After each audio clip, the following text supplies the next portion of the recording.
Hi, I'm Ben Volin, NFL writer at the Boston Globe, and it is finally NFL Draft Week. After an interminable wait, the NFL Draft will start at 8 o'clock on Thursday night in New York City. Patriots enter the draft with 8 draft picks. They don't have a 5th rounder, but they have extra picks in the 4th and 6th, so they can be busy, moving up, moving down. Who knows what they're going to be doing ultimately. They picked 29th in the first round, so I can't imagine that they're going to be going up and reaching for some of the top prospects in the draft, but there's still plenty of good prospects littered throughout. Scouts are calling this one of the best drafts of all time, and there are going to be plenty of starters found in the 2nd and 3rd rounds of this year's draft. Now, what are the Patriots' needs? To me, I think it's pretty obvious what their biggest needs are. First, I would look along the defensive line. I think they need another edge rusher, and they need more help up the middle. Yes, they brought back Vince Wilfork and Tommy Kelly this year. Those guys are both on the wrong side of 30. I think at 29, they can find a really solid defensive tackle, maybe a Rashidi Hageman out of Minnesota, Stephon Tuitt, Notre Dame, Dominique Easley out of Florida, someone who maybe isn't going to be a starter right away, but they can be a significant contributor, and you can develop them and plug them in later years. Edge rusher as well. I just think Rob Ninkovich and Chandler Jones need a little bit of help. Running back position is clearly a position of need right now for the Patriots. Yes, they still have Ridley and Vereen and Brandon Bolden. All 3 of those guys are in the last year of their contracts, however.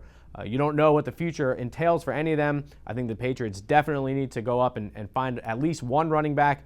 Doesn't have to be in the first round, although it wouldn't shock me. Maybe Ohio State's Carlos Hyde, a big bruising back, could be a perfect replacement for LeGarrette Blount. More likely, I would think in the 3rd through 5th rounds, the Patriots will be targeting some running backs, get some fresh legs in the backfield for Tom Brady. Other needs, tight end. You really don't know what you're going to get out of Rob Gronkowski. We assume he'll be back fully healthy from the knee injury, obviously, but this is a guy who just hasn't been able to stay healthy, and they still obviously need to replace Aaron Hernandez. I think a guy like C.J. Fedorowicz from Iowa would be a perfect fit in the 3rd round. I think the Patriots really want more of a 3-down tight end, a guy who can do some run blocking, play inline, play in the slot as well. So to me, tight end, I don't think you have to use the 29th overall pick. I know Jason Morrow from Texas Tech is a guy that gets linked to the Patriots. I think they wait again until the middle rounds and go up and get a tight end, which is still a huge need for them. The safety position might be another position I think the Patriots could use a draft pick on. They haven't replaced Steve Gregory yet, who they cut in the offseason. Not really sure if they plan on using Deron Harmon as the starter, maybe a position switch for a guy like Logan Ryan or Brandon Browner, or maybe they go and make a play for one of the 2 top safeties, Calvin Pryor from Louisville or Clinton Dix from Alabama. Both those guys will be mid to late 1st round. Maybe the Patriots package a couple picks together and jump up and grab one of those guys. And then after that, the Patriots are pretty well positioned in the draft in the sense that they have a solid roster right now. As Nick Caserio said last week, if we had to go out and play a game today, we'd feel pretty good about our team.